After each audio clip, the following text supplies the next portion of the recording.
शांति। मीठे बाबा जो ज्ञान सुनाते हैं उसमें पूरा जीवन ही सुखकारी शांतिमय बन जाता है। पूरा जीवन मतलब पूरे सृष्टि चक्र का जीवन। मतलब सृष्टि चक्र में आपने जितनी जिंदगियां हासिल की, जिंदगी कभी समाप्त नहीं होती है, जिंदगी सदैव ही रहती है। ये बात कोई व्यक्ति जब समझेगा जब वो स्वयं को आत्मा निश्चित करेगा। जब तक स्वयं को आत्मा निश्चित नहीं करेगा तब तक ये बात समझ में नहीं आएगी।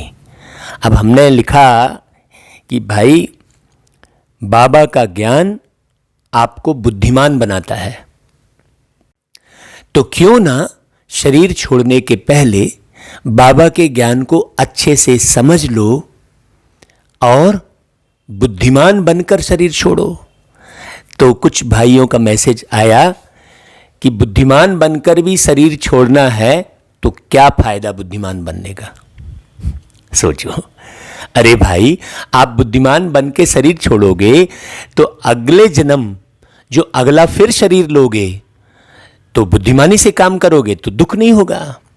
अभी दुख किस बात से होता है कि व्यक्ति बुद्धि से काम नहीं लेता, बुद्धि ही नहीं चलती ना।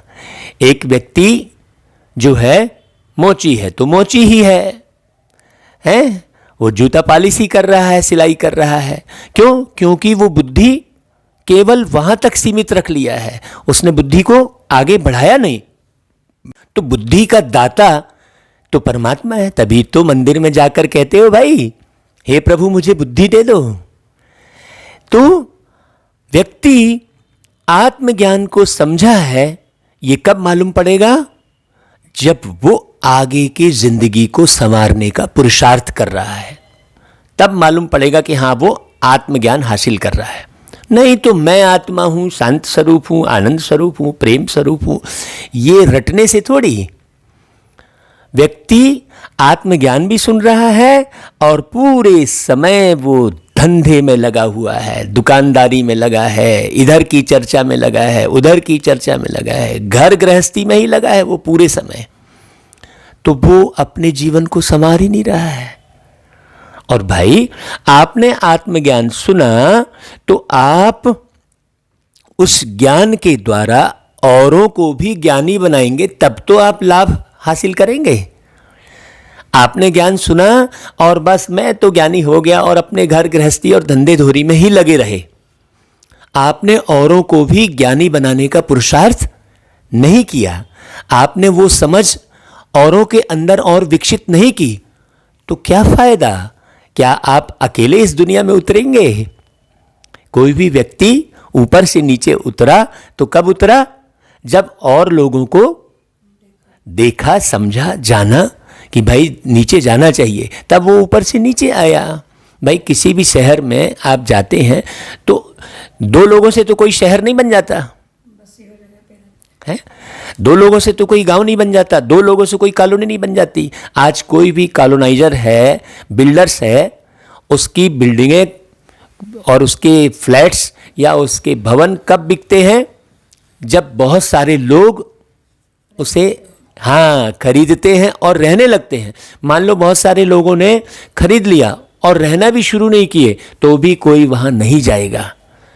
तो आपने ज्ञान हासिल कर लिया और चुपचाप बैठ गए तो कैसे वो आगे बढ़ेगा? तो बाबा ड्रिल सिखलाते हैं। ड्रिल सिखलाते हैं का मतलब क्या हुआ? ड्रिल सिखलाते हैं मतलब पूरे जन्म जन्मांतर संवारते हैं। ड्रिल सिखलाते हैं मतलब आप अपने अंदर वही सोच विकसित करते रहो जिससे आपका जन्म जन्मांतर सफल हो जाए, संवर जाए। बुद्धि इतनी विकसित कर लो कि अभी इस जन्म में जो दुख पाए वो केवल बुद्धि के कारण ही पाए। बुद्धि का सही उपयोग न करने के कारण आप दुख पा रहे हैं, चाहे वो शारीरिक कष्ट है, चाहे मानसिक है, चाहे पारिवारिक है, चाहे सामाजिक है, कोई भी कष्ट आप जो भी पा रहे हैं वो बुद्धि का सही उपयोग नहीं करने की वजह से पा रहे हैं। तो बाबा बुद्धि की ड्रिल सिखाते हैं। मतलब क्या हुआ कि बुद्धि को ऐसा ज्ञान देते हैं आपकी बुद्धि को जिससे आप कई जन्म अपने संवार लेते हैं। तो आप वो ड्रिल करते रहें, मतलब बुद्धि में ज्ञान को मर्ज करते रहें, भर लें, ताकि दूसरी चीज उसमें रहने का स्थान खाली न रहे बुद्धि में। इतना आप ज्ञान भर लें। इसलिए बाबा की मुरली को हम कहते हैं कि 10 बार सुने, 15 बार सुने, 20 बार सुने, जब समय मिले तब आप मुरली ही सुने। जैसे ही खाली हुए कि हाँ अब हम काम धाम कर लिए हैं, तो व्यक्ति क्या करता है, चलो यार काम धाम कर लिए, अब थोड़ा आराम कर ले। नहीं, आराम करने का समय रात को है। आपको रात दी गई है आराम करने के लिए। आप रात में पूरी तरह से सिस्टमेटिक ढंग से आप आराम करते हैं। रात को 10 के पहले सो जाते हैं और सुबह 4 बजे उठ जाते हैं, तो आपका पूरा आराम हो जाता है। फिर आपको दिन में आराम करने की आवश्यकता नहीं पड़ती है। दिन में आराम करने की आवश्यकता आपको इसलिए पड़ रही है क्योंकि आप बुद्धि को भटका रहे हैं। हाँ, जगह जगह बुद्धि को भटकाना, सदैव अपने परिवार की चिंता में रहना, सदैव अपने धंधे धोरी की चिंता में रहना, सदैव अपने शरीर की चिंता में रहना, उससे आपकी बुद्धि क्या हो रही है, कमजोर होती जा रही है। तो बुद्धि कमजोर होने के कारण उसे आराम की आवश्यकता पड़ रही है। इसीलिए व्यक्ति क्या करता है कि सारे दिन में काम धाम करने के बाद सोचता है चलो थोड़ा आराम कर लें, थोड़ा कहीं घूमने घामने चले जाएं। ऐसा मन को रिफ्रेश करने के साधन ढूंढते रहता है। भाई, जब आप बुद्धि में ज्ञान को लगातार बरसाते रहेंगे तो मन रिफ्रेश होता रहेगा। क्यों? क्योंकि मन की सहयोगी कौन है? बुद्धि है। बहुत बारीक समझने की बात है। तो चले आज बाबा की साकार वाणी हम सुनते हैं। और आज 1 दिसंबर है, 1 दिसंबर की वाणी है। आज से हम ये पक्का कर लें कि हमें पूरे दिसंबर में जो वाणियां सुनने मिलेगी उसे हम प्रतिदिन कम से कम 2 बार तो सुनेंगे, हैं? क्योंकि कोई भी चीज जब हम बार बार सुनते हैं तभी वो पक्की होती है, तभी हम बहुत अच्छे गहन गंभीरता से समझ सकते हैं। अब भाई, जैसे एक अक्षर है का, अब केवल हमने एक अक्षर जाना, उसमें कोई मात्रा नहीं है, कुछ नहीं है, तो उसका कोई अर्थ नहीं है, है ना? उसमें और जोड़ते हैं ना, मात्रा जोड़ेंगे और दूसरे अक्षर जोड़ेंगे तब वो पूरा एक शब्द बनता है। उसी प्रकार हम एक बार यदि मुरली सुन लेते हैं तो उसका लाभ नहीं मिलता है। कम से कम 2 बार तो सुने, मिनिमम 2 बार सुने, और ज़्यादा से ज़्यादा जितनी बार भी सुन सकते हैं। तो आज 1 दिसंबर को हम यह निर्णय ले लें सब मिलकर कि हमें बाबा की मुरली को कम से कम 2 बार तो सुनना ही है। एक बार सुबह सुन लिए, एक बार शाम को सुन लिए। तो आज बाबा कहते हैं, मीठे बच्चे, तुम अभी रूहानी बाप द्वारा रूहानी ड्रिल सीख रहे हो। देखो, रूहानी ड्रिल का मतलब क्या हुआ? आत्मा को पूरे 84 जन्म सुखी बनाने का तरीका सीख रहे हो। हाँ, पूरे 84 जन्म सुखी बनाने का तरीका सीख रहे हो। इसी ड्रिल से तुम मुक्ति धाम, शांति धाम में चले जाएंगे। हाँ, तब तुम्हें शांति आएगी कि हाँ भाई, मेरा अगला जन्म भी बहुत अच्छा संवर गया है। आज के समय में कोई भी मनुष्य शरीर छोड़ता है तो उसके जाने के बाद लोग उसकी शांति की कामना करते हैं। क्यों? क्योंकि वो ज्ञान लेकर शरीर नहीं छोड़ी है वो आत्मा। वो भटकने वाली स्थिति में है, क्योंकि उसे ज्ञान ही नहीं था कि वो एक आत्मा है और इसके बाद उसे फिर से जन्म लेना है। वो अनभिज्ञ थी वो आत्मा। उसने रूहानी ड्रिल नहीं सीखी थी। रूहानी ड्रिल मतलब रूह की यात्रा। रूह की यात्रा मतलब आत्मा की यात्रा। आत्मा की यात्रा मतलब स्वयं की यात्रा। ये यात्रा अनवरत जारी रहती है। इसलिए हम कहते हैं लाइफ इज एंडलेस, जीवन का कहीं अंत नहीं है। किसी भी व्यक्ति का जीवनांत हो गया कभी नहीं कहते हैं, किसी भी व्यक्ति का देहांत हो गया कहते हैं। ये बात बड़ी समझने की है। अब बाबा प्रश्न करते हैं, बाप बच्चों को पुरुषार्थ कराते रहते हैं, लेकिन बच्चों को किस बात में बहुत स्ट्रिक्ट रहना चाहिए? बाबा कह रहे हैं, बाबा पुरुषार्थ तो कराते हैं, लेकिन जब तक बच्चे स्ट्रिक्ट न रहे तब तक कोई लाभ नहीं मिलने वाला है। बाप चाहे कितना भी पुरुषार्थ करा ले। तो उत्तर बाबा ने बताया, पुरानी दुनिया को आग लगने के पहले तैयार हो जाओ। हाँ, बाबा सावधानी देते हैं, क्योंकि सृष्टि का अंत होना ही है। कौन सी सृष्टि का अंत होना है? कलयुगी सृष्टि का अंत होना है। पूरी पृथ्वी नष्ट हो जाएगी ऐसा नहीं है, पूरी पृथ्वी जलमग्न हो जाएगी ऐसा बिल्कुल कदापि नहीं है। कभी पूरी पृथ्वी जलमग्न नहीं होती है, पूरी पृथ्वी सागर में कभी नहीं डूबती है। ये बहुत बड़ी खुशखबरी है। यहाँ जीवन चलता ही रहता है। बस फर्क इतना हो जाता है कि कुछ लाख लोग रहते हैं पृथ्वी पर, और फिर धीरे धीरे करके करोड़ों आत्माएं आकर फिर करोड़ों की संख्या बन जाती है। फिर उन करोड़ों आत्माओं को फिर परमात्मा आकर फिर जो है ज्ञान सुनाते हैं, और उस ज्ञान को सुनकर जो अपने जीवन का निर्माण कर लेते हैं, जो अपनी बुद्धि को दिव्य बना लेते हैं, वो फिर कुछ लाख आत्माओं के बीच में रहते हैं। जितनी ज़्यादा जनसंख्या बढ़ती है उतना ही दुख बढ़ता जाता है। इसलिए बाबा कई बार मुरलियों में कहा है कि फैमिली प्लानिंग सबसे जोरदार मैं ही करता हूँ आकर। तुम तो फैमिली प्लानिंग में सक्सेस होते ही नहीं हो। क्यों नहीं होते? क्योंकि आत्माओं को नीचे उतरकर शरीर धारण करके इस सृष्टि रूपी रंगमंच पर पार्ट बजाना ही है। ये तुम्हें मालूम नहीं है, इसलिए तुम परेशान होते रहते हो, और बाबा को मालूम है। तो बाबा कह रहे हैं कि अपने को आत्मा समझ, बाप की याद में रह, बाप से पूरा पूरा वर्षा लेने में बहुत स्ट्रिक्ट रहना है। बाप से पूरा पूरा वर्षा कौन सा मिल रहा है? पूरे आदि मध्य अंत का ज्ञान अच्छे से समझना है। हाँ, है ना भाई? तीनों लोकों का ज्ञान बहुत अच्छे से समझना है। अपनी जिंदगी को संवारने का ज्ञान बहुत अच्छे से समझना है। नापास नहीं होना है। जैसे वह स्टूडेंट नापास होते हैं तो पछताते हैं, समझते हैं हमारा एक वर्ष बेकार चला गया, और आपको जो ज्ञान मिल रहा है और आप नापास हो गए तो उस स्टूडेंट का तो एक वर्ष बेकार चला गया, उसका पश्चाताप कितना होता है, और आपका 5000 साल बर्बाद हो गए तो कितना कष्ट होगा। आत्मा कितना पछताएगी, सोचने की बात है।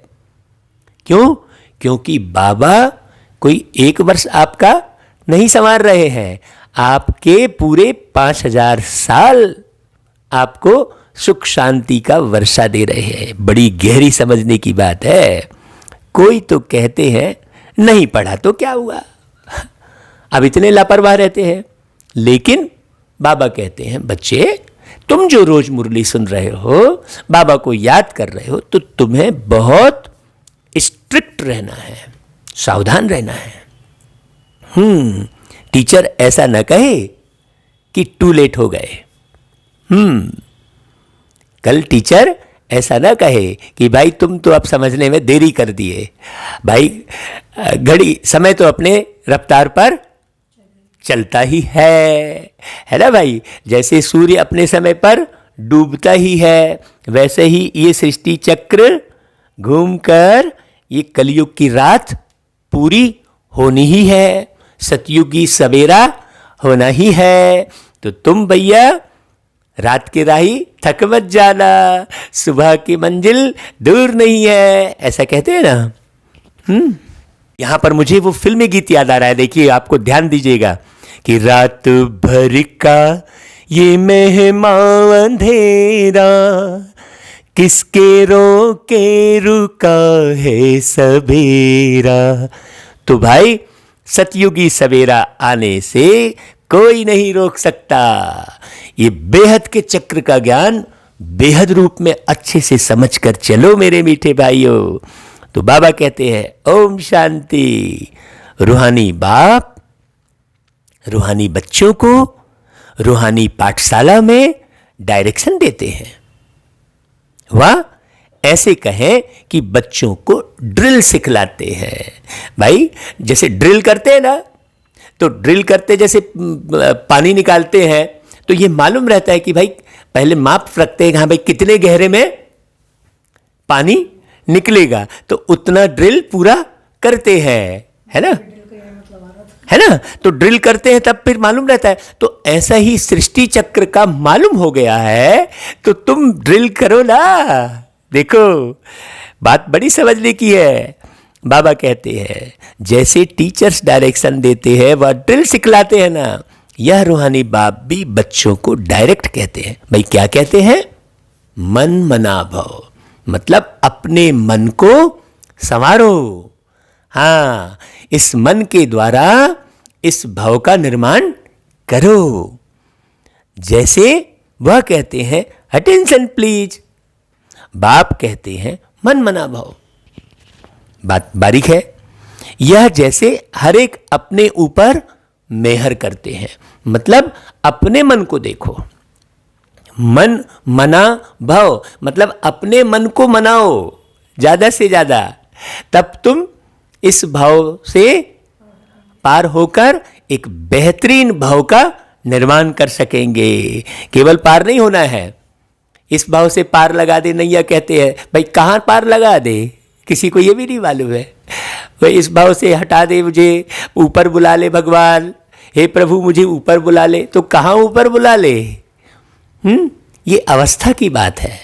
ऊपर तो कोई परमानेंट रहेगा नहीं, ऊपर परमानेंट कोई नहीं रहता। अगर ऊपर परमानेंट रहता तो इतनी सारी जनसंख्या जो देखने में आ रही है वो कहाँ से आती? इसका मतलब सबको आना ही है। लेकिन कई लोग ये समझते हैं हाँ आना ही नहीं है, अब मोक्ष बोलते हैं। मोक्ष कभी किसी को मिलता ही नहीं, कभी नहीं मिलता, ये सिस्टम ही नहीं है।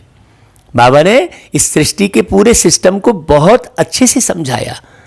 भाई सत्यम शिवम सुंदरम है, तो सृष्टि के सत्य सिस्टम को केवल शिव बाबा ही समझा सकते हैं। बात बहुत समझना। बाप कहते हैं बच्चे मामेकम याद करो, अशरीरी बन जाओ। बाबा अशरीरी बन जाओ कह रहे हैं, भाई तुम अशरीरी तो हो ही, लेकिन समझते नहीं, इसलिए बार बार बाबा को कहना पड़ता है। यह रूहानी ड्रिल रूहों को रूहानी बाप ही सिखलाते हैं। भाई किसको सिखलाते हैं? रूहों को सिखलाते हैं। कौन सिखलाते हैं? रूहानी बाप सिखलाते हैं। वह है सुप्रीम टीचर और तुम हो नायब टीचर। देखो बाबा ने तुमको कौन सा टीचर बताया? नायब टीचर, मतलब तुम सबको लायक बनाते हो, हैं? और बाबा है सुप्रीम टीचर। सुप्रीम टीचर कोई नहीं बन सकता, मतलब पूरे विश्व को सिखाने वाला, पूरे विश्व का सहयोग करने वाला कोई आत्मा नहीं हो सकती। आत्मा लिमिटेड है, लिमिट है, उसकी सीमा है। लेकिन परमात्मा सागर कहते हैं, असीमित। दूर दूर तक आप सागर के किनारे यदि जाओगे तो दूर दूर तक आपको कुछ नजर नहीं आएगा, पानी ही पानी नजर आएगा। ऐसा ही बाबा अनलिमिटेड है, ज्ञान का सागर है। इसलिए सुप्रीम टीचर केवल किसको कह सकते हैं?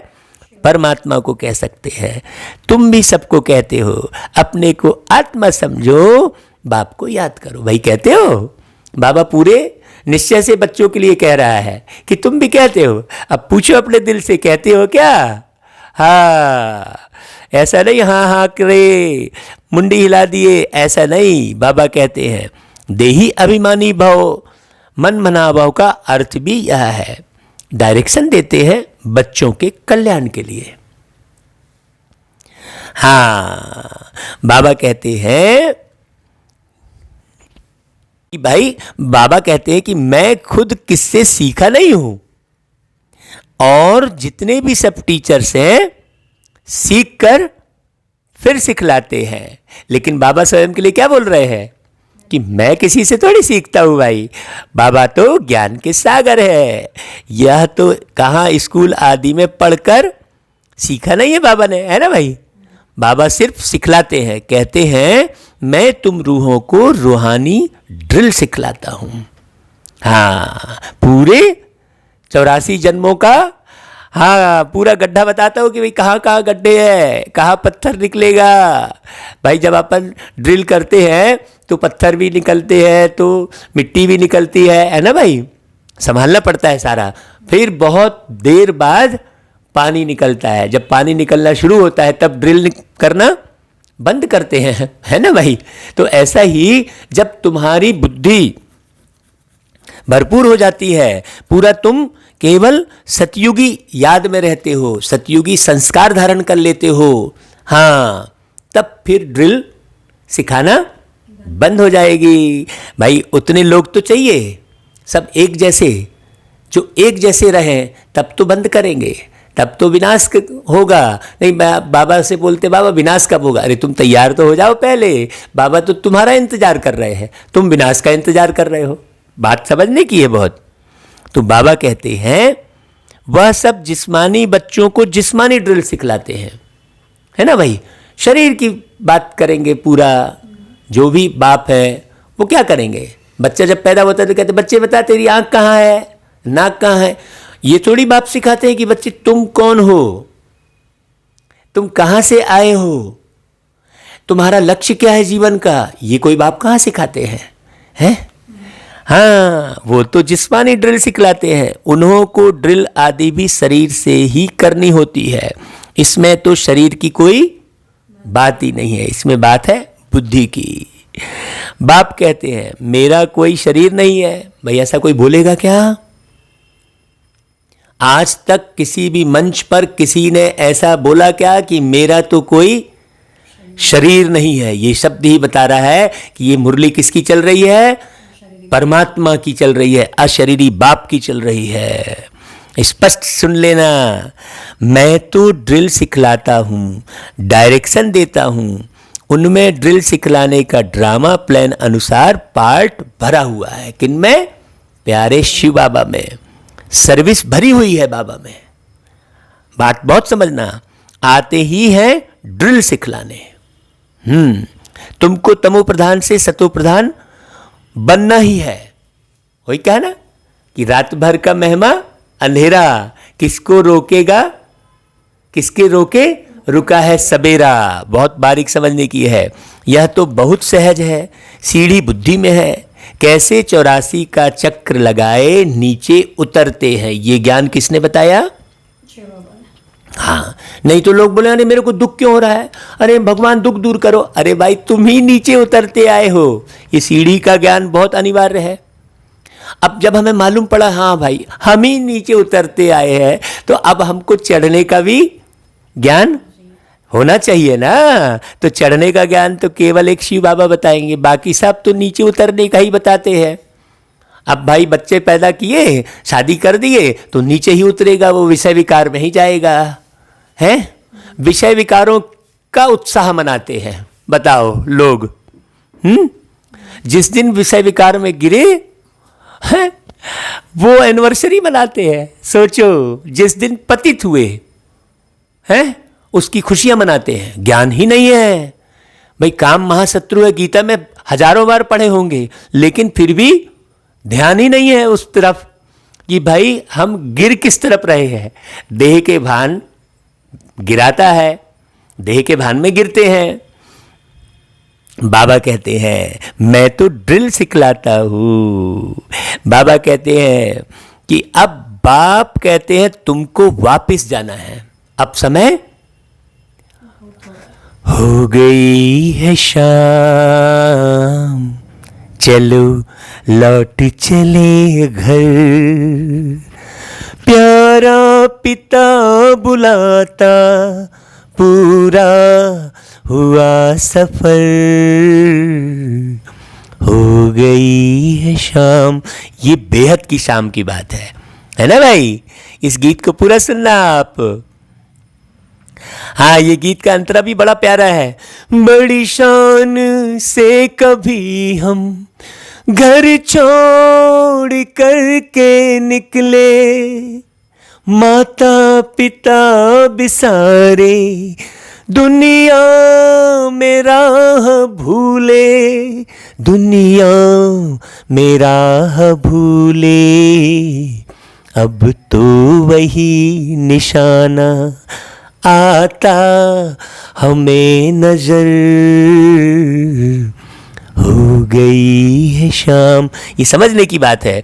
बाबा कह रहे हैं कि अब घर जाने का समय है, अब वापस जाना है। तो सिवाय रूहानी बाप के कोई ये बात समझा नहीं सकते। क्यों? क्योंकि सब अपने अपने काम धंधे में, घर परिवार गृहस्थी में लगे हुए हैं। बाबा की तो कोई अपना गृहस्थ नहीं है, कोई बाबा का अलग से कोई धंधा नहीं है, कोई व्यापार नहीं है बाबा का। तो संभालने वाला कौन? एक निराकार शिव बाबा ही होगा। इसलिए सिवाय रूहानी बाप के कोई ये बातें समझा नहीं सकता। आज तक कोई नहीं बोला होगा कि अब घर जाने का समय है, अब वापस जाना है। ये कोई नहीं बोला। सब अपने अपने, कोई गुरु ने किसी शिष्य को ऐसी शिक्षा नहीं दी कि अब वापस जाने का समय है तो आत्मा को संवार लो। आज तक नहीं दी। इसलिए ये मुरली बहुत पावरफुल है, इसे आप बार बार सुनना। बाबा की मुरली है, जितनी बार सुनोगे उतना ही बाबा का रिगार्ड कहलाएगा, प्यार बढ़ेगा बाबा से। ऐसे और कोई भी अपने फॉलोअर्स को या स्टूडेंट को नहीं कहेंगे कि हे रूहानी बच्चों अब वापस जाना है, कोई नहीं बोलेगा। सिवाय रूहानी बाप के कोई समझा ना सके कि अभी हमको वापस जाना है। यह कोई नहीं समझा सकता कि यह दुनिया ही अब पूरी तमो प्रधान है। ये बात कोई नहीं बोल सकता। अपने को 1108 कहते रहेंगे हैं, और अपने में खूब सामने में बहुत सारे पद पोस्ट लगाते रहेंगे, खूब सारा। लेकिन तमो प्रधान से सतो प्रधान बनना है, तमो प्रधान से सतो प्रधान की ये विधि है, ऐसा कोई नहीं बता सकता। जानते ही नहीं है। हम सतो प्रधान दुनिया के मालिक थे, फिर 84 का चक्र लगाए, तमो प्रधान दुनिया के मालिक बने हैं। ये बात कौन बता रहा है? शिव बाबा कह रहे हैं। यहां दुख ही दुख है। अब वो भौतिक सुख में सोचते हैं कि सुख है, तो सुख बटोरते रहते हैं, लेकिन सुख मिलता नहीं है। खूब धन बटोरा लेकिन तन को नहीं संभाल पाए, खूब तन को बलिष्ठ बनाया लेकिन धन नहीं कमा पाए। माने कहीं ना कहीं फेल हो जाते हैं। तन भी अच्छा है, धन भी अच्छा है, तो मन ही खराब है, उससे रुष्ट हो गए। वो धन का नशा हो गया, वो तन का नशा हो गया। वो बलिष्ठ मेरा शरीर है, तो वो सबसे किनारा करने लग गए, तो हिल मिल के नहीं रहे, तो मन खराब हो गया है। अब तन मन धन सबको ठीक किया तो जन खराब है, तो वो बेटा ही बात नहीं मान रहा है, तो रिश्तेदारियों में ही अनबन चल रही है, तो सुख है कहाँ भाई? सोचने की बात है। बाबा आपके चारों संवारता है। हाँ, क्यों?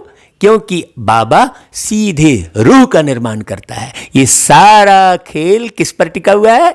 रूह पर टिका हुआ है। तो बाबा सीधा सीधा किसको मजबूत बनाता है? रूह को मजबूत बनाता है। रूह मजबूत किससे बनती है? सृष्टि चक्र के ज्ञान से। बहुत बारीक समझना है। बाप को कहते ही है दुख हरता सुख करता। इसका मतलब क्या हुआ? भाई तुम तमो प्रधान बने तो दुख पाए, सतो प्रधान बनोगे तो सुख पाओगे। तो दुख हरता सुख करता का अर्थ क्या हुआ? कि तमो प्रधान से सतो प्रधान बनाने वाला एक बाप है। तुम बच्चे समझते हो, हमने बहुत सुख देखे हैं सतयुग में। अभी याद आ रहा है कि नहीं आ रहा है? नहीं, केवल मुंडी हिला रहा है बस, हा। नहीं, मुझे वो याद आना चाहिए। जैसे आप बचपन को स्पष्ट याद कर लेते हो। आपका बचपन कहाँ बीता, उस स्थान पर जाते हो तो और एकदम रूहानियत आ जाती है, वो बचपना याद आ जाता है। वैसे सतयुगी बचपन याद आ रहा है कि नहीं? मुख्य बात याद की है। हाँ, कैसे राजाई की वह याद नहीं है, परंतु एम ऑब्जेक्ट तो सामने बाबा दिखा रहे हैं ना, वह है ही फूलों का बगीचा। अभी हम कांटों से फूल बन रहे हैं। ये बात स्पष्ट क्लियर हो रही है कि नहीं हो रही है भाई? क्लियर बुद्धि, जब ये क्लियर होगी तब सतयुग की याद रहेगी, तब तो तुम सतयुग में उतरोगे भाई। और याद ही नहीं रहेगी तो सतयुग में कैसे उतरोगे? बात बड़ी समझने की है ना। तो पुरुषार्थ कौन सा करेंगे?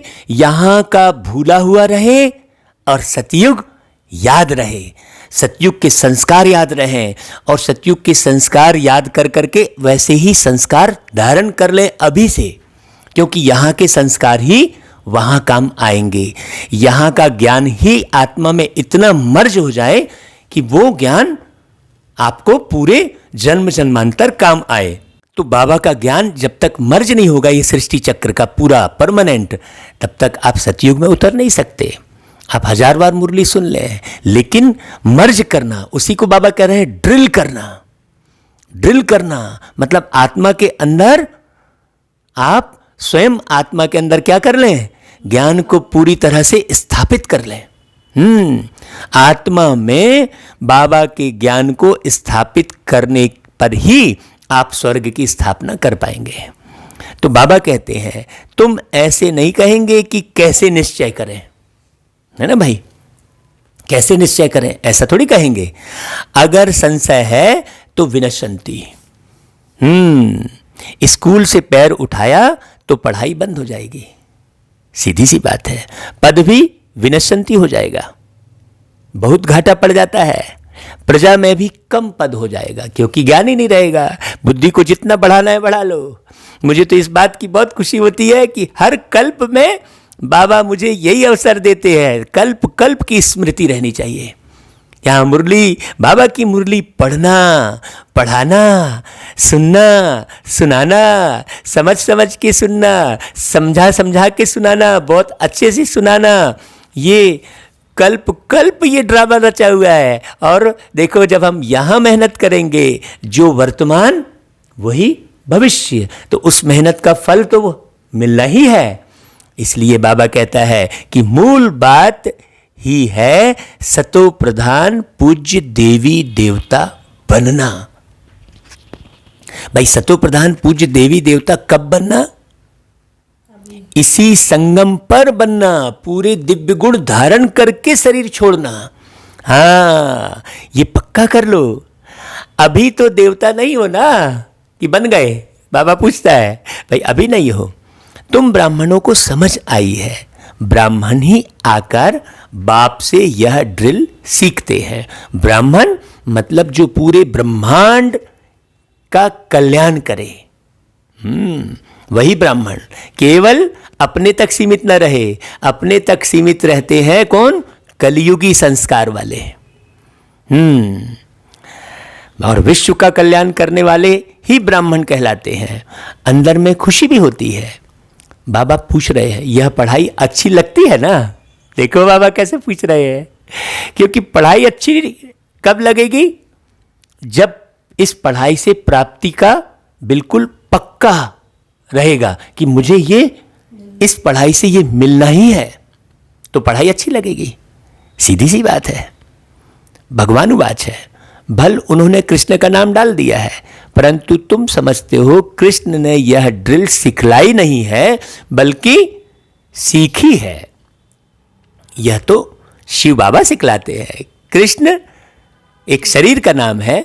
उस शरीर में जो आत्मा बैठी थी, उस आत्मा ने भिन्न नाम रूप धारण करते करते क्या किया? स्वयं को तमो प्रधान बना लिया।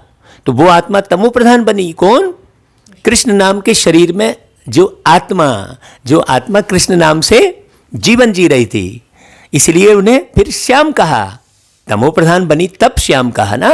लोगों ने तो सांप काट दिया, बोल दिए। अरे भाई सांप कौन से काटे? विकार रूपी सर्प काटे। ये समझने की बात है, ये कितनी गहरी बात है। लेकिन लोग समझते नहीं है। लोग तो बस कृष्ण को भगवान भगवान करते हैं। अरे भाई कृष्ण सीखते हैं, इसलिए उन्हें पढ़ते हुए भी तो दिखाया है ना भक्ति में, है? सीखते हैं ना, सीखते हुए दिखाया है ना, स्पष्ट है।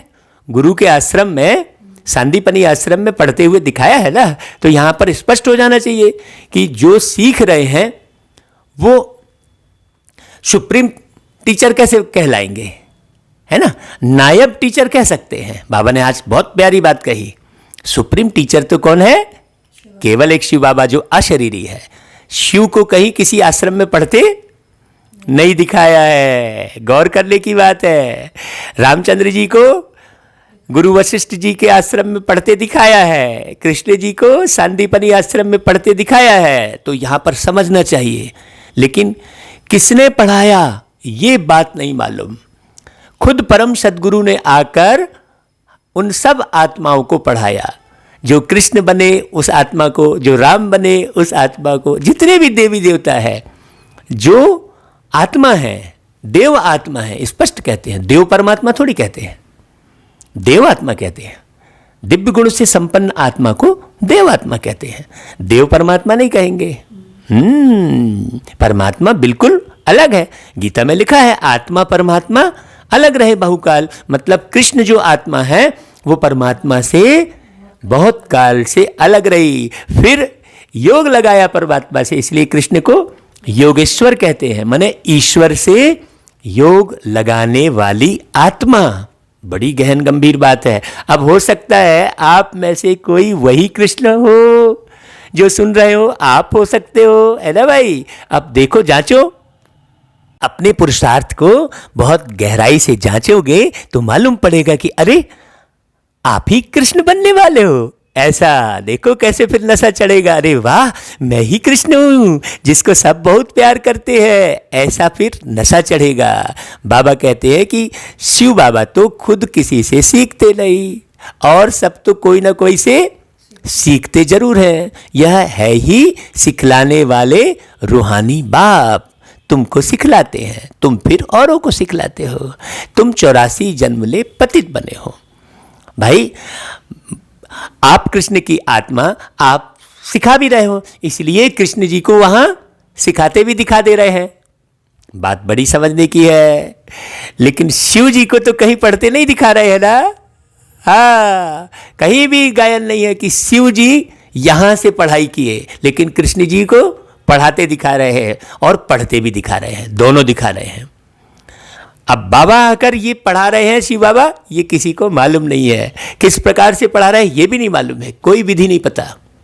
बाबा कहते तुम 84 जन्म ले पतित बने हो, अब फिर पावन बनना है। उसके लिए क्या करना पड़ेगा, पावन परमेश्वर को याद करना पड़ेगा, रूहानी बाप को याद करो।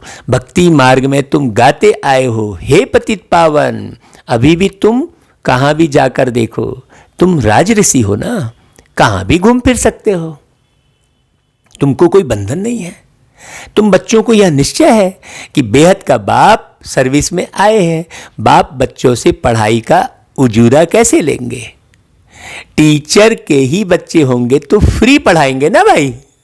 देखो, बाप टीचर बना है तो बाप थोड़ी कोई पैसे लेगा, बाप कोई मेहनताना थोड़ी लेगा, लेकिन बाप यही चाहेगा कि बच्चा अच्छे से मेहनत करके पढ़ के और बने कुछ, यही चाहेगा ना बाप। कोई फीस थोड़ी लेंगे, फ्री पढ़ाएंगे ना, यह भी फ्री पढ़ाते हैं, बाप है ना भाई। हाँ, ऐसे मत समझो हम कुछ देते हैं, यह फीस नहीं है, तुम देते कुछ नहीं हो। हाँ, यह तो रिटर्न में बहुत लेते हो। मनुष्य दान पुण्य करते हैं, समझते हैं रिटर्न में हमको मिलेगा दूसरे जन्म में। वह अल्पकाल क्षण भंगुर सुख मिलता है, भल मिलता है दूसरे जन्म में, परंतु वह नीचे उतरने वाले जन्म में मिलता है।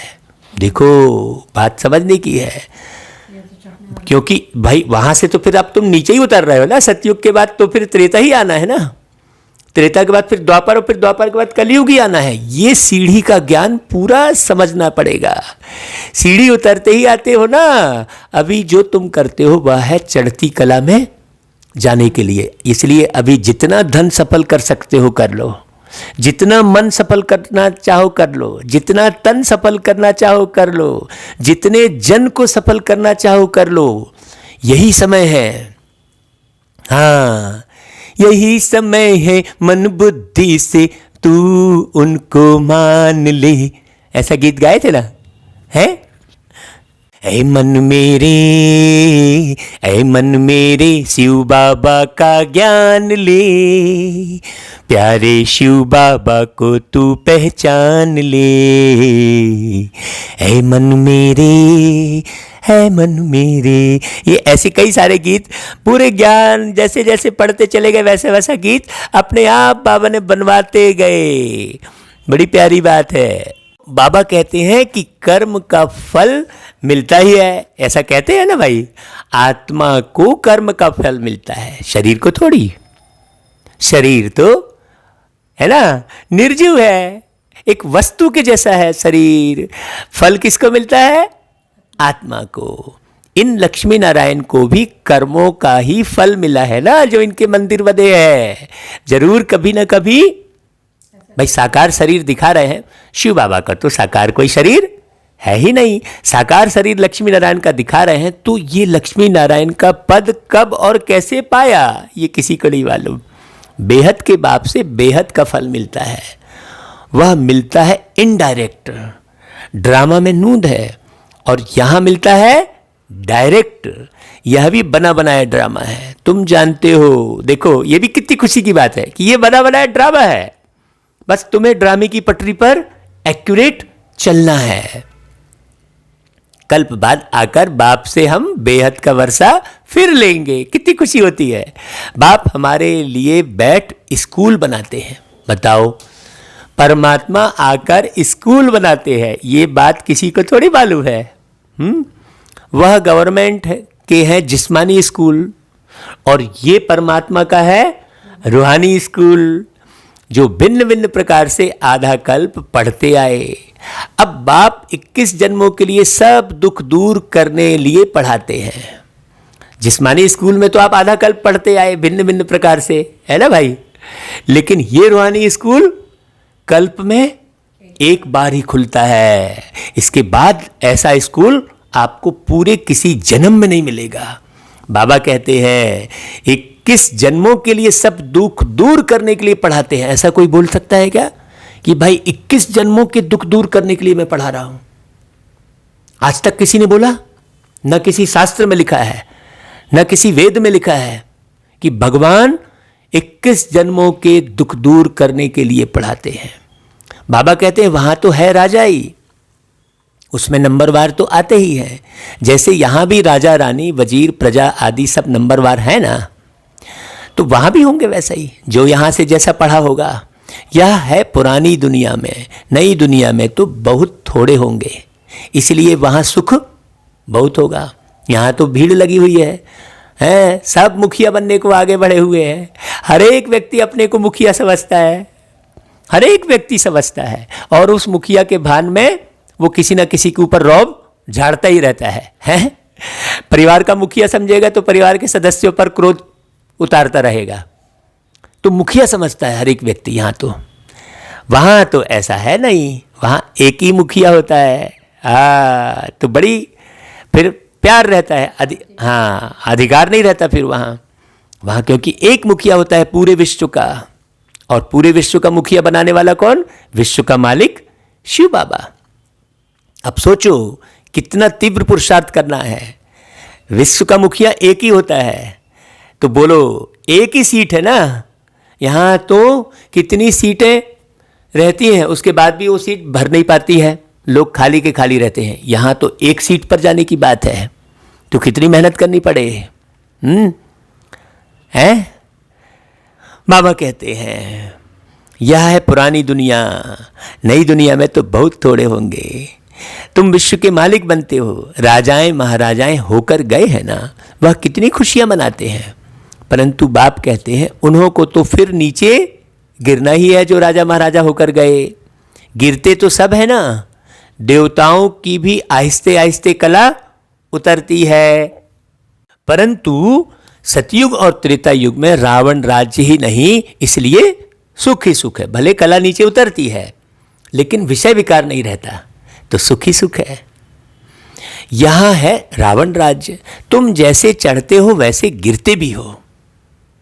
आत्माएं भी नाम रूप धारण करते करते नीचे उतर आई हैं।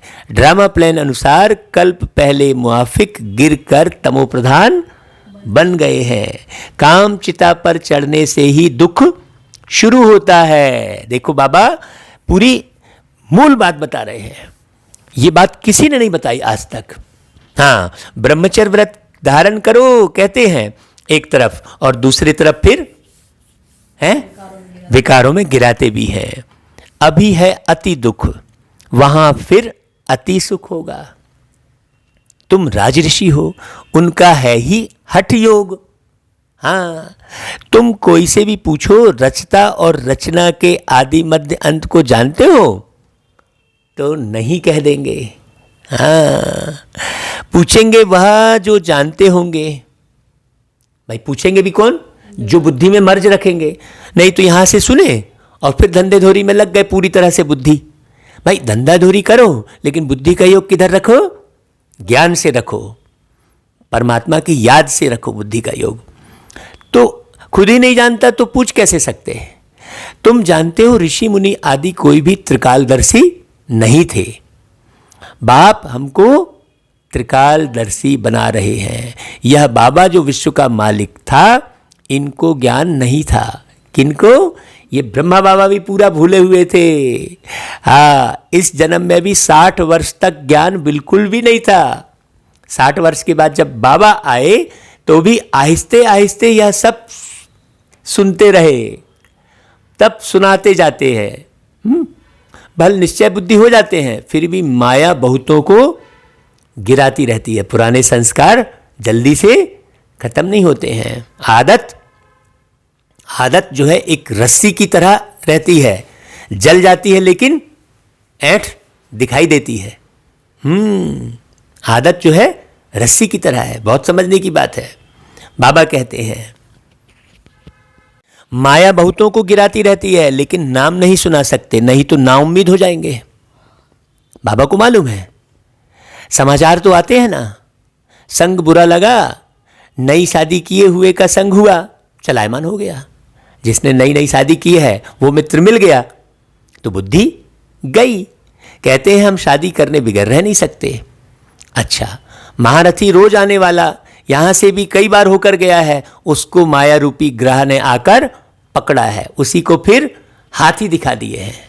गजग्रह, हाँ, हाथी माने महारथी। हम महारथी को हाथी कह दिए। बहुत माने चेंज हुआ है। ऐसे बहुत केस होते रहते हैं। अभी शादी की नहीं है, माया मुंह में डाल हप कर रही है। स्त्री रूपी माया खींचती रहती है। ग्राह यानी मगरमच्छ के मुंह में आकर पड़े हैं, फिर आहिस्ते आहिस्ते हप कर लेगी। मगरमच्छ पहले पैर पकड़ता है, फिर धीरे धीरे पूरा खींच लेता है। ऐसे जकड़ के पकड़ता है जो 10 लोग भी खींचेंगे तो। हाँ, मगर क्या ये अगर मगर, अरे मगर फिर अगर ऐसा करते रहेंगे, भाई आप ऐसा बोलोगे तो संतान कैसे होगी, फिर दुनिया कैसे चलेगी? अरे भाई, दुनिया का मालिक आकर आपको योग सिखा रहे हैं तो उसे मालूम है ना ज़्यादा कि तुम्हें मालूम है कि दुनिया कैसे चलेगी। क्या अभी तक तुम चलाते आए हो क्या दुनिया को? अभी पैदा हुए तुमको 40-50 वर्ष ही हुए हैं इस दुनिया, इस शरीर में बैठे, तो तुम चला रहे हो क्या दुनिया को? है, सोचने की बात है। बाबा कहते हैं कोई गफलत करते हैं या देखने से चलायमान होते हैं। समझते हैं हम ऊपर से एकदम नीचे गड्ढे में गिर पड़ूंगा। कहेंगे बच्चा बहुत अच्छा था, अब बेचारा गया, सगाई हुई, यह मरा। बाप तो बच्चों को सदैव लिखते हैं जीते रहो। हाँ, कहाँ माया का वार जोर से न लग जाए, सावधानी देते हैं बाबा। शास्त्रों में भी यह बातें कुछ है ना, है? अभी की ही यह बातें बाद में गाई जाएंगी। तो तुम पुरुषार्थ कराते हो, ऐसा ना हो कहाँ माया रूपी ग्रह हप कर ले। किस्म किस्म से माया पकड़ती है। मूल है काम महाशत्रु, इनसे बड़ी संभाल करनी है। कई जो है बोलते भी रहेंगे, खूब अच्छा ज्ञान सुनाते भी रहेंगे, खूब अच्छी मुरली चलाएंगे, लेकिन पीछे गफलत करते रहते हैं। बाबा कहते हैं पतित दुनिया सो पावन दुनिया कैसे बन रही है तुम देख रहे हो। इसमें मूंझने की तो बात ही नहीं है। पतित पना तो बढ़ता हुआ स्पष्ट दिखाई दे रहा है ना भाई। बाबा बिल्कुल बता रहे हैं बहुत अच्छे से। मूल है काम महाशत्रु, इनसे बड़ी संभाल करनी है।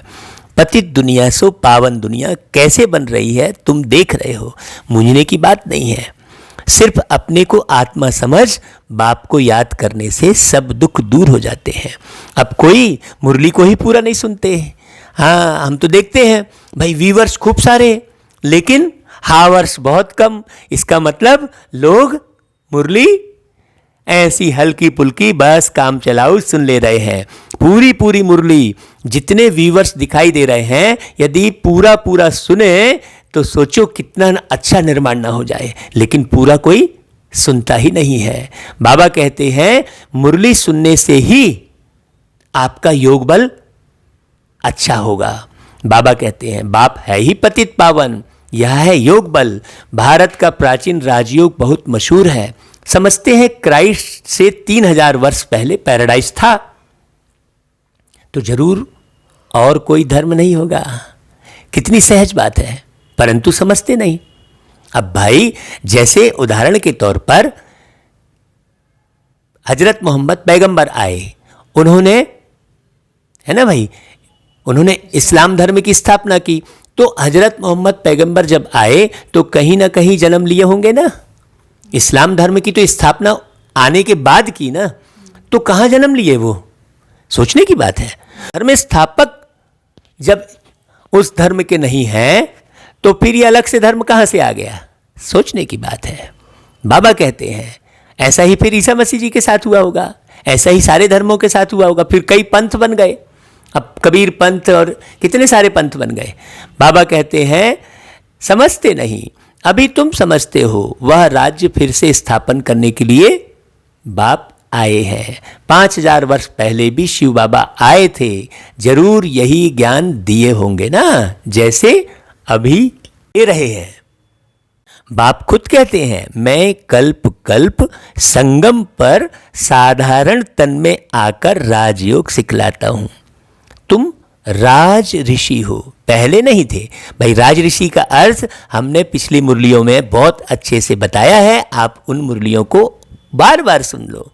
बाबा आए हैं तब से बाबा के पास रहे हो, पढ़ते भी हो, सर्विस भी करते हो। देखो बाबा कितना प्यार लुटा रहे। स्थूल सर्विस और सूक्ष्म सर्विस। सूक्ष्म सर्विस क्या है, मन मना भाव सूक्ष्म सर्विस है।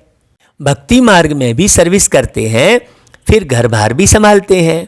बाप कहते हैं अब भक्ति पूरी हुई, ज्ञान शुरू होता है। माने घर बार संभालो, ऐसा नहीं ज्ञान मिला तो हाँ, घर बार से वैराग्य नहीं लेना है, विषय विकारों से वैराग्य लेना है।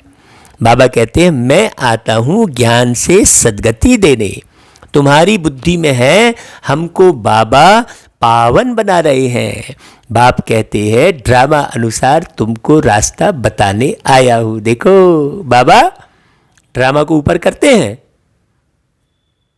टीचर पढ़ाते हैं, एम ऑब्जेक्ट सामने है।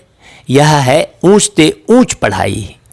जैसे कल पहले भी समझाया था वही समझाते रहते हैं।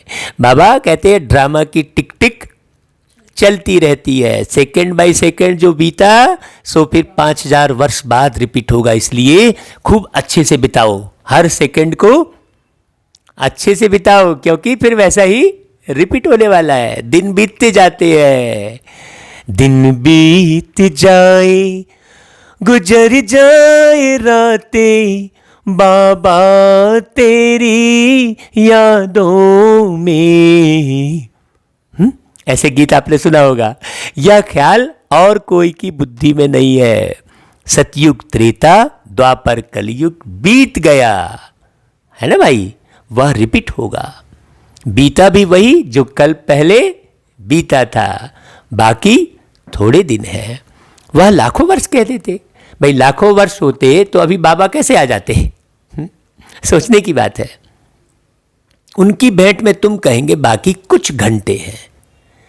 यह भी ड्रामा में नूंद है। जब आग लग जाएगी तब जागेंगे, सीधी सी बात है। कई ऐसे सोए रहते हैं, हाँ, फिर तो टू लेट हो जाते हैं भाई। जब आग ही लग गई पूरा, फिर जागे तो क्या मिलेगा। तो बाप पुरुषार्थ कराते रहते हैं, तैयार हो बैठो। हाँ, तैयार हो बैठो बने मन मना भाव की स्थिति में बैठो, आत्म समझ के बैठो। हाँ, टीचर को ऐसा ना कहना पड़े कि टू लेट। नापास होने वाले बहुत पछताते हैं। बाबा बार बार सावधानी दे रहे हैं, समझते हैं हमारा वर्ष मुफ्त में चला जाएगा। कोई तो कहते हैं ना, पढ़ा तो क्या हुआ। तुम बच्चों को स्ट्रिक्ट रहना चाहिए। हम तो बाप से पूरा वर्षा लेंगे। अपने को आत्मा समझ बाप को याद करना है।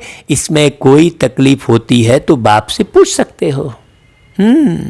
यही मुख्य बात है। बाप ने आज से 5000 वर्ष पहले भी कहा था, मामेकम याद करो, पतित पावन मैं हूँ, सबका बाप मैं हूँ। कृष्ण तो सभी का बाप नहीं है ना, कृष्ण को तो सभी धर्म वाले नहीं मानते ना, लेकिन शिव को तो सभी धर्म वाले मानते हैं ना। कोई ज्योतिर्लिंग कहते हैं हम हिंदू धर्म, मुस्लिम धर्म नूरे इलाही, सिख धर्म एको ओंकार निराकार प्रकाश स्वरूपम, प्रकाश कहते। ईसाई धर्म गॉड इज काइंडली लाइट कहते, तो हम ज्योतिर्लिंग कहते। तो तुम शिव के कृष्ण के पुजारियों को यह ज्ञान सुना सकते हो। आत्मा पूज्य नहीं बनी होगी तो तुम कितना भी माथा मारो समझेंगे नहीं। अभी नास्तिक बनते हैं, शायद आगे चल के आस्तिक बन जाए। आप आस नहीं छोड़ो भाई। समझो शादी कर गिरता है, फिर आकर ज्ञान उठा सकता है, हो सकता है फिर ज्ञान उठा ले। आप उसको ऐसा डिनाई मत करो बाबा, नहीं तो कईयों को व्यक्ति क्या करता है, अरे अब ये तो शादी कर लिया, इसको क्या। नहीं, आप उसको डिनाई मत करो, फिर से वो ज्ञान उठा सकते हैं। देखो बाबा कितना रहम दिल है ना। बाबा कहते हैं शादी करके फिर ज्ञान उठाया, लेकिन फिर वर्षा बहुत कम हो जाएगा, क्योंकि बुद्धि में दूसरे की याद भी आकर बैठ गई ना भाई। हाँ, शादी कर लिया तो अब उनके याद में रहेगा, वह निकालने में बड़ा मुश्किल हो जाता है। पहले स्त्री की याद, फिर बच्चे की याद आएगी, बच्चे से भी स्त्री जास्ती खींचेगी। क्योंकि बहुत समय की याद है ना बच्चे की, भाई स्त्री की याद तो ज़्यादा समय है ना, बच्चा तो पीछे होता है। फिर मित्र संबंधी ससुर घर की याद आती रहेगी, भाई कितने सारे संबंध हो गए। पहले स्त्री जिसने बहुत समय साथ दिया है, यह भी ऐसे है। तुम कहेंगे हम देवताओं के साथ बहुत समय थे। अब देखो कितनी प्यारी बात। ऐसे तो कहेंगे शिव बाबा के साथ बहुत समय से प्यार है, जिसने 5000 वर्ष पहले भी हमको पावन बनाया, कल्प कल्प आकर हमारी रक्षा करते हैं। तब तो उनको दुखहर्ता सुखकर्ता कहते हैं। भाई तुमको बड़ा लाइन क्लियर बनना है। बाप कहते हैं इन आंखों से जो तुम देखते हो वह तो कब्र दाखिल हो जाना है। तो ये सारा कब्र दाखिल हो जाना है, तो तुमको कितना टेंशन देना चाहिए। अभी तुम हो संगम पर, मतलब बाप से मिलन मनाने वाले समय पर हो। अमर लोक आने वाला है। अभी हम पुरुषोत्तम बनने के लिए पुरुषार्थ कर रहे हैं। यह है ही कल्याणकारी पुरुषोत्तम संगम युग। इसलिए ये समय बिल्कुल मत गंवाओ। दुनिया में देखते रहते हो ना क्या क्या हो रहा है। अब बाप आया हुआ है तो पुरानी दुनिया भी खत्म होनी ही है। आगे चल बहुतों को ख्याल में आएगा, जरूर कोई आया हुआ है जो दुनिया को चेंज कर रहे हैं। ये बाद में लोगों को ख्याल आएगा। यही वह महाभारत लड़ाई है। तुम भी कितने समझदार बने हो। यह बड़ी मंथन करने की बातें हैं। जो मंथन करेगा वही अमृत निकालेगा। उन्होंने फिर सागर मंथन मंदराचल पर्वत से लेकर कह दिया। मंदराचल मतलब मन के अंदर चल। हाँ, और मंथन कर, कितना मन समझ रहा है देख। हाँ, बाबा कहता है अपना श्वास व्यर्थ नहीं गंवाना। सफल कर लो सांसें अपनी, परम पिता को याद कर। व्यर्थ न जाए जीवन तेरा, पल पल को आबाद कर। सफल कर लो सांसें अपनी, परम पिता को याद कर। देखो ऐसे ऐसे गीत सुनो तो नशा चढ़ेगा। हाँ, अच्छा भाई आगे सुनते हैं। बाबा कहते हैं सांसें व्यर्थ नहीं गंवाना, हर सांस में प्यारे बाबा को याद करना। तुम जानते हो श्वास सफल होते हैं ज्ञान से। अच्छा भाई, फिर बाबा याद प्यार देते हैं सब बच्चों को, बहुत बहुत याद प्यार बाबा ने दिया, और सभी बाबा के बच्चे सारा दिन बाबा को याद करते रहे और बाबा को ही प्यार करें। अच्छा, फिर धारणा के लिए मुख्य सार। माया से बचने के लिए संग दोष से अपनी बहुत बहुत संभाल करनी है। बाबा ने ऊपर बताया ना कि भाई किसी नई नई शादी करने वाले व्यक्ति से जुड़ गए तो गया, तो इसलिए संग दोष से बहुत संभाल करनी है। अपनी लाइन क्लियर रखनी है। हाँ, ये पक्का कर लो कि आप कौन सा पद पाने वाले हो। आप अपने पुरुषार्थ को देखो कि कौन सा पद पाओगे, ऐसा नहीं हाँ हाँ हाँ किए जा रहे हैं। हाँ, लाइन क्लियर रखो। श्वास व्यर्थ नहीं गंवाने हैं। श्वास जो है ज्ञान से सफल करने हैं। हाँ, क्योंकि श्वास कब अंतिम हो जाए कोई ठिकाना नहीं। कहा ना भाई, सांसों का अनमोल खजाना यूं ही ना लुटता जाए, सुना होगा आपने। तो बाबा कहते हैं जितना समय मिले योग बल जमा करने के लिए रूहानी ड्रिल का अभ्यास करना है। अब रूहानी ड्रिल क्या है ये पूरी मुरली में बाबा ने बताया है, आप बार बार सुनिए तो ड्रिल क्या है ये समझ में आएगा। ड्रिल वो नहीं जो हम अभ्यास में कर रहे हैं, वो नहीं, ड्रिल का बहुत गहरा रहस्य है। अभी कोई नए बंधन नहीं बनाने हैं। बाबा से ऐसा बंध जाओ कि नए बंधन का कहीं कोई ख्याल ही ना आए। अच्छा भाई, फिर वरदान। बाप की छत्र छाया के नीचे नाजुक परिस्थितियों में भी कमल पुष्प समान न्यारे और प्यारे भव।